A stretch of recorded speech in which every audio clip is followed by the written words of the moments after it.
Did you ever see me? My whole life was spent thinking about what I did wrong and wondering what I could have done to keep you around.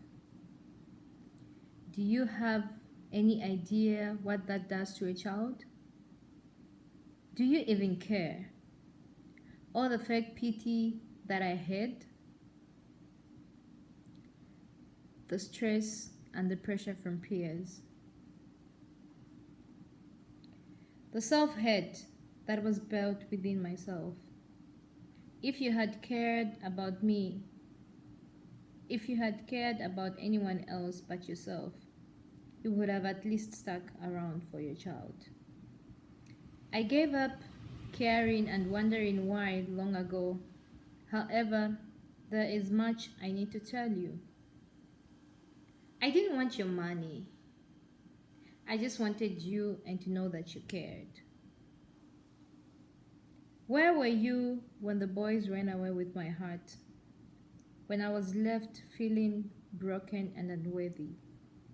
I wanted a father to hold me and tell me I was unbreakable and priceless.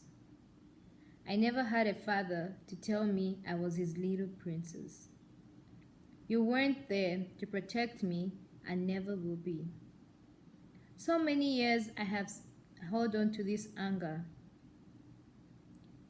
I have held on onto it too long because it reminded me of you.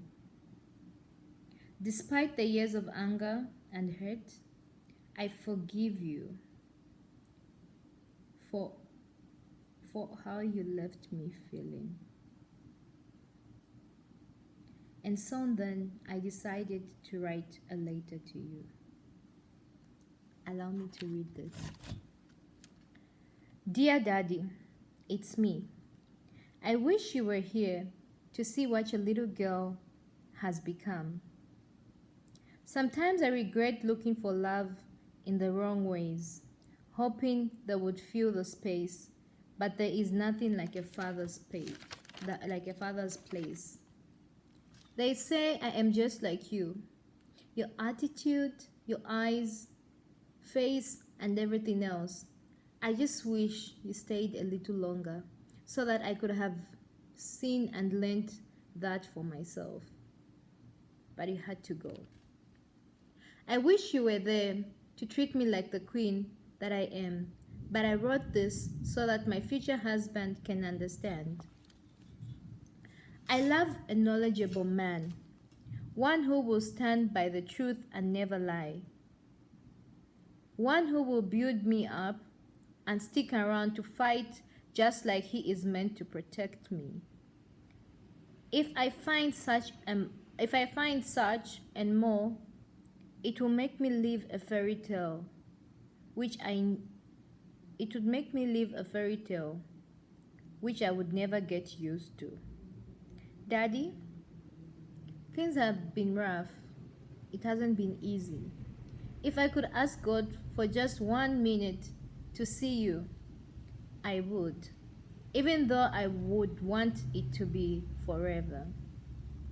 Just one chance to see your smile, to hear your voice, to feel your touch. That is all I ask for. I would have loved to come to you and tell you everything, how some guy gives me butterfly and see you get jealous and all protective. But I know I can't have that. There is a lot of things that I can have, but the biggest one is I can't have you. So today is February the 5th, which was meant to be my father's birthday. I had to go back in the archives and remind myself of the things I've gone through and what I could have done different and what I have learned. And this is what all my channel is about. My channel about my day-to-day routine, that my experiences, and the things that I'm yet to learn from life. Growing up as a child and only raised by a single mom, it was quite cumbersome for me to relate what a right man is supposed to be like, or who a right man is supposed to be, because I couldn't relate to my surrounding, knowing the fact that I had never grown up with my dad. So, with that being said, I, at a young age, became so observant. I used to admire how some families just never seemed like they were broken, where a child can be raised with a father and a mother. They are all happy, they drop them off at school, they do all these cute little things that families do, and I never got that chance. So, with that being said, I became very angry with myself because I had to question God a lot of times why that was different for me. And many of the times I cried myself to sleep, asking myself questions that have never been answered. And I remember sometime in my childhood, I visited Lusaka. I think that was one of my first times when I finally had to meet my father. That was before he died. I was very skeptical about going to meet him, but my spirit told me that I had to meet him. So then, when I met him, I could not address him as daddy because I was never used to that. I then addressed him as his first name, which was Joe. So I addressed him as Hi Vajo. Like Va is a word we use to give respect to those who are older than us. It was really hard, but I just had to do what I had to do. So instead of me just addressing him as daddy every time I wanted to talk to him, I would just start talking. And it continued for some time because I didn't understand why then I should start calling him as my dad when he was never there for me. But aside from that, I remember he made a promise to me to say, there were some big dolls that they used to sell in ShopRite back in the days. Those that used to, I don't know if they used to walk or talk. I can't remember, but they were quite big, like tall in, I don't know, height or whatever. Yeah. So I told him that I needed one of those dolls. I needed one of those dolls whenever he had money he could get for me.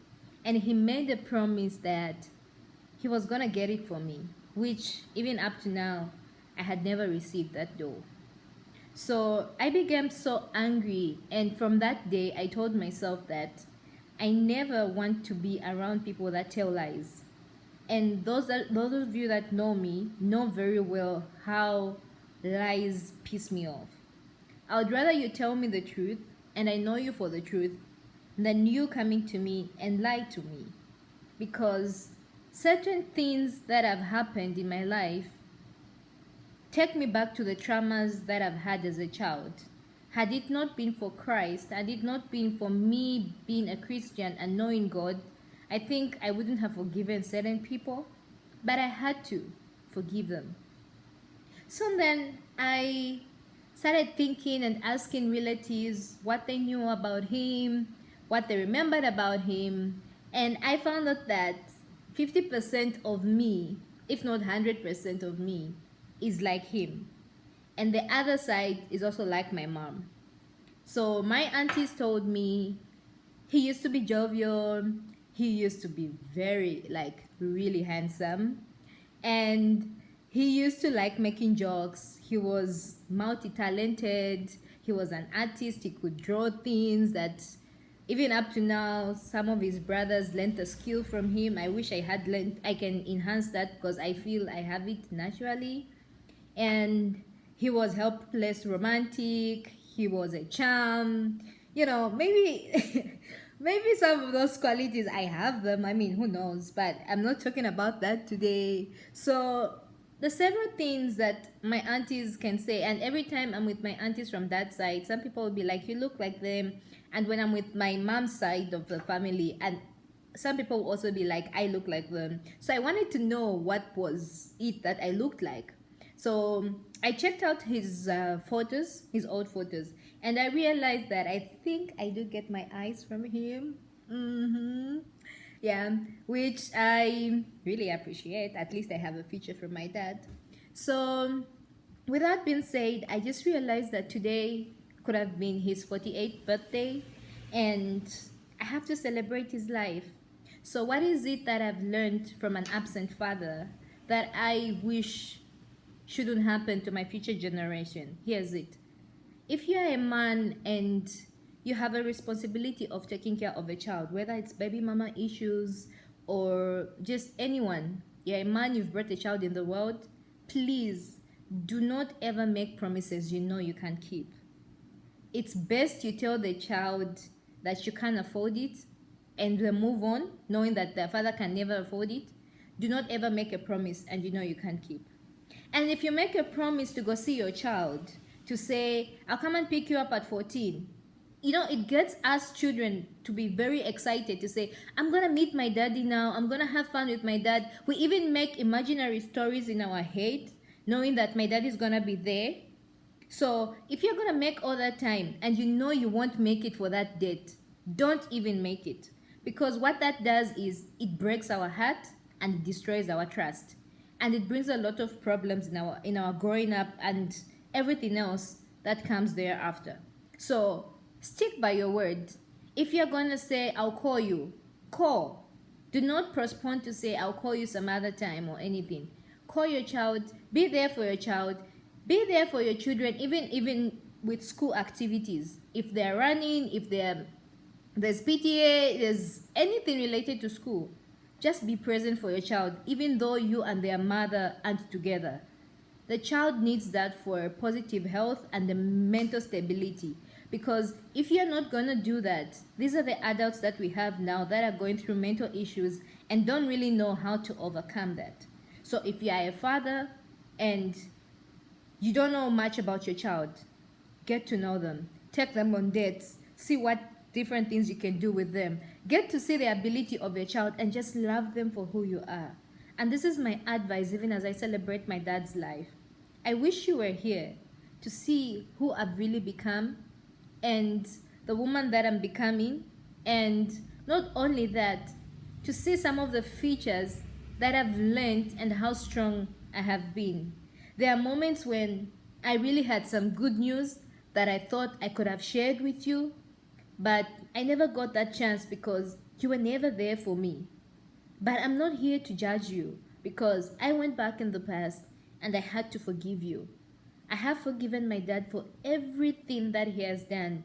And I have written down all the good things and all the bad things that he did and still torn that paper for my peace and for my own good benefit. So if you have something in the past that you have to overcome, my advice to you is go back in the past and address it. You are addressing it so that you can have a positive life and also you can know how well you can relate to people, how well you can bring up all these differences and make a living out of it. It is not good to grow up with grudges. Learn to forgive. And forgiveness can only take place when it hurts the most. So if you want to forgive some of your absent parents, be it your mother, your father who have never been there, forgive them when it hurts. And with that being said, you will learn more. You will learn more from life. You will learn more from environments. You will learn more from everything. But, I repeat, be there for your children. Learn to love them. Do something different. Even if you didn't have it in your childhood, make a difference and be that father. I celebrate my dad's birthday and I celebrate every good thing that he has done. And to the people he was around and made their days endlessly happy, I appreciate that you shared those moments with you. I just wish I could have more moments with him. But I can't because he's no longer here. But nevertheless, I will pass on the memories, the good stories I was told to his maybe grandchildren, my young sisters, and everybody else that's coming in my life. And that's why I live each and every day so priceless. I want to enjoy each and every moment that I have because I know how short life can be. And having lost my dad at a very young age has made me who I truly am. So if you want to know more about me, my character, and what I've been through, please subscribe to my channel. You're gonna go through a life story, lifetime experiences with everything that I've been. And through it all, I can only say it's been God that has helped me learn how to forgive, to repent, to move past my experiences, a few good friends as well that have helped me become who I am today, and also my family. My mom's side of family have been so supportive from the time I was born until now. And that's why I would take a grenade for them if need be, because they have fought battles that I literally did not know I could get out of. They have been there for me, and this is why I treasure them with my whole heart. And if you know me, you know how much I value family. And it is from those moments and losing my granddad also that made me realize that family is all you have. And if it's just a moment that you need to take to be with a loved one, to be with your child, to be with your mom, to be with everyone, travel all the way and just make a difference. Be there for your lovers, be there for your partners, be there for your children, be there for everyone, because you never really know when the last day will come. Please subscribe to my channel, and I'll see you in the other video. I really appreciate the positive feedback and the comments that are coming, and I hope I can make you feel at home. Till next time, ciao! Subscribe to my channel. See you soon.